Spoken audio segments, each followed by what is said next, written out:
The Steam machine was supposed to be here by now. Well, almost. When Valve announced their new hardware lineup back in November of 2025, the target was early 2026. Then it became the first half of 2026. Now the messaging has shifted again, and the reason why is actually more interesting than the delay itself. But while we wait for the hardware, something arguably more important for the future of Linux gaming is happening quietly in the background. Anti-cheat, the final boss of Linux gaming, is finally showing signs of defeat. Today, we need to talk about exactly what is going on with the Steam machine delay, the global hardware crisis causing it, and why recent moves by EA and Psyonix mean that when the Steam machine does finally arrive, it might actually have the games you want to play on it.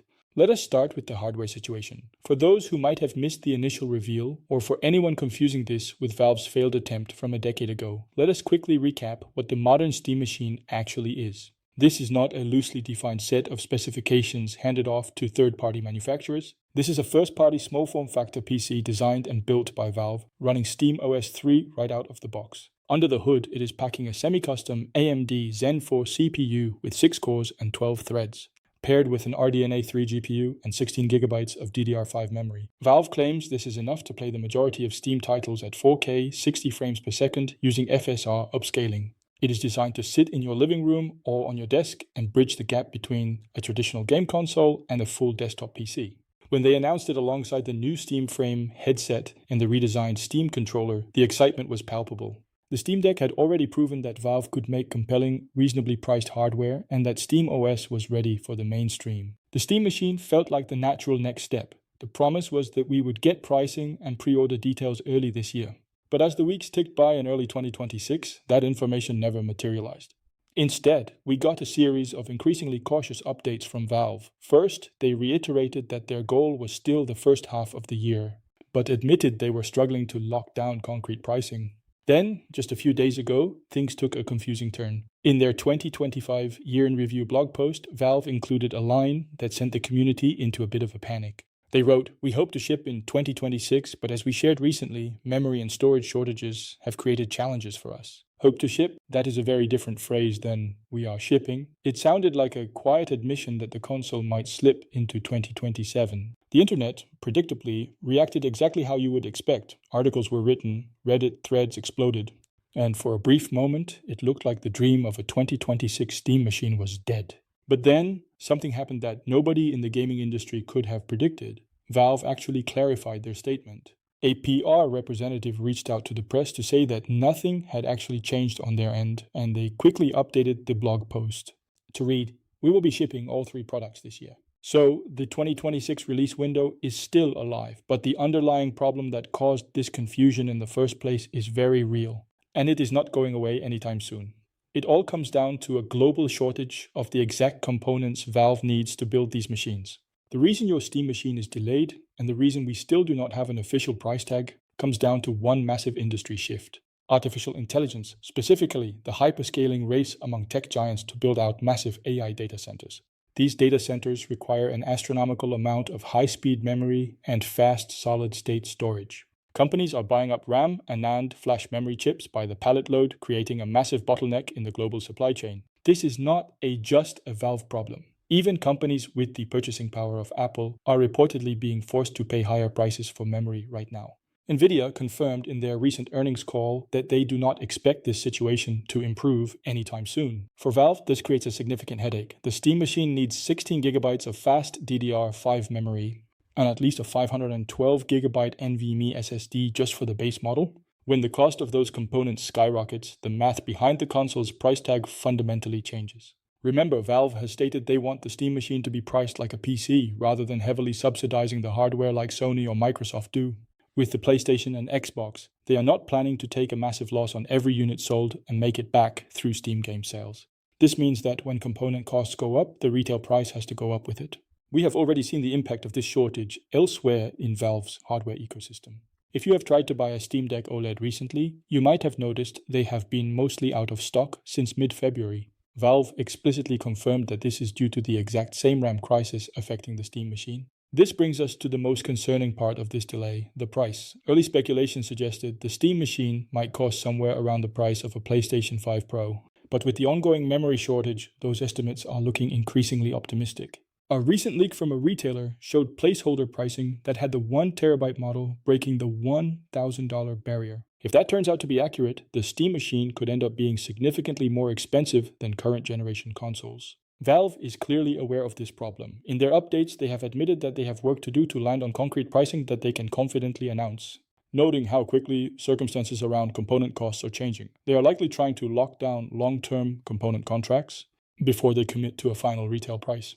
So the hardware is delayed and it might be more expensive than we originally hoped when it does arrive. That is the bad news. But while we wait for the hardware situation to sort itself out, something fascinating is happening on the software side. The biggest historical roadblock for Linux gaming is finally starting to crumble. If you have been following Linux gaming for any amount of time, you know that the single biggest barrier to entry is not hardware compatibility or performance or even the user interface. It is anti-cheat software. For years, competitive multiplayer games have relied on kernel-level anti-cheat systems. These programs embed themselves deep within the Windows operating system to monitor for suspicious activity. Because they are designed specifically for the Windows kernel, they fundamentally do not work with Proton. This creates a frustrating situation where major titles like Destiny 2, Rainbow Six Siege, and Battlefield refuse to launch. Slowly but surely, this wall has been coming down. Epic Games added Proton support to Easy Anti-Cheat and BattlEye followed suit. The tools are there, but developers have to actively choose to enable them. Some have, but many of the biggest publishers have held out. One of the most stubborn holdouts has been Electronic Arts. EA uses their own proprietary system called Javelin Anti-Cheat. Currently, Javelin does not support Linux or Proton in any capacity. This means massive franchises like Battlefield, Apex Legends, and EA Sports FC are completely unplayable on the Steam Deck or any other Linux machine. But that might be about to change. Just a few days ago, an interesting job listing popped up on EA's careers page. They are looking for a senior anti-cheat engineer, specifically focused on ARM64 architecture.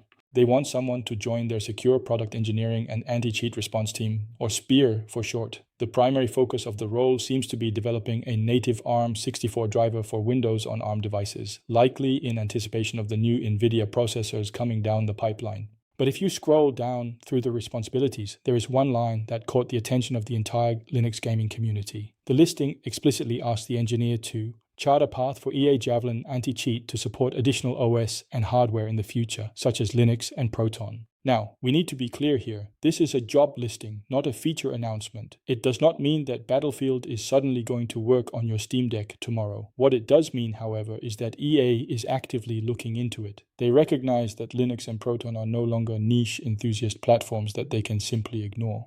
The success of the Steam Deck has forced their hand. Millions of people are now gaming on Linux without even realizing it. And with the Steam machine poised to bring SteamOS into the living room at an even larger scale, publishers like EA are realizing they are leaving money on the table by locking out an entire segment of the market. This is a massive shift in industry attitude. If EA can figure out how to make Javelin work nicely with Proton, it removes one of the last major roadblocks for Linux gaming adoption. And EA is not the only one making moves. Another massive multiplayer game is tackling the anti-cheat problem right now, and they are doing it exactly the right way.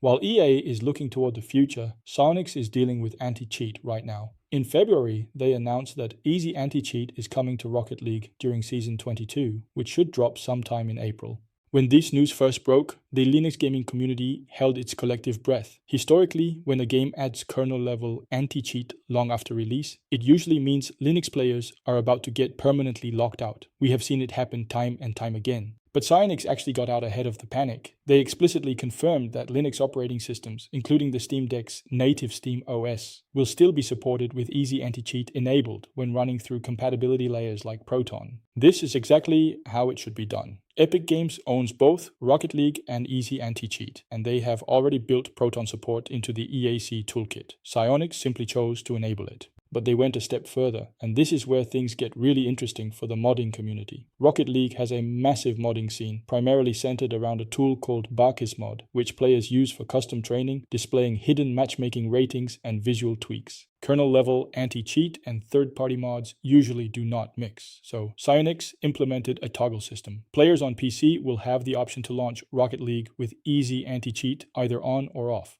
If you want to queue for online matches, private matches, or tournaments, you have to have it turned on. If you do, your mods will simply not run. However, if you turn easy anti-cheat off, you can still run your mods while playing offline matches, doing custom training, or viewing replays. Even better, they confirmed that if you accidentally try to load Bacchus mod with anti-cheat enabled, you will not be banned. You will just get an error message. And to soften the blow for online players, Psyonix is actually taking some of the most popular features from Bacchus mod, like the in-game MMR display and the flip reset indicator, and integrating them directly into the base game. This is a masterclass in how to implement anti-cheat without alienating your player base. They are securing the competitive integrity of the online game while still officially supporting Linux players and providing a safe offline sandbox for the modding community. It sets a precedent that other developers should be paying very close attention to. You do not have to choose between security and platform compatibility. You can have both, provided you are willing to put in the effort to implement it correctly.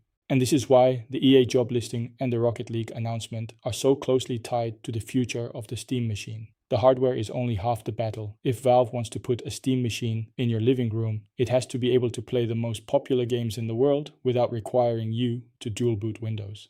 The industry is finally starting to realize that Linux is a viable, growing platform. The Steam Deck proved the concept, and now developers are laying the groundwork to make sure their games are ready for whatever Valve ships next. When you look at the Steam machine delay and these anti-cheat developments side by side, a very clear picture of the future starts to emerge. Linux gaming is currently sitting at a major inflection point.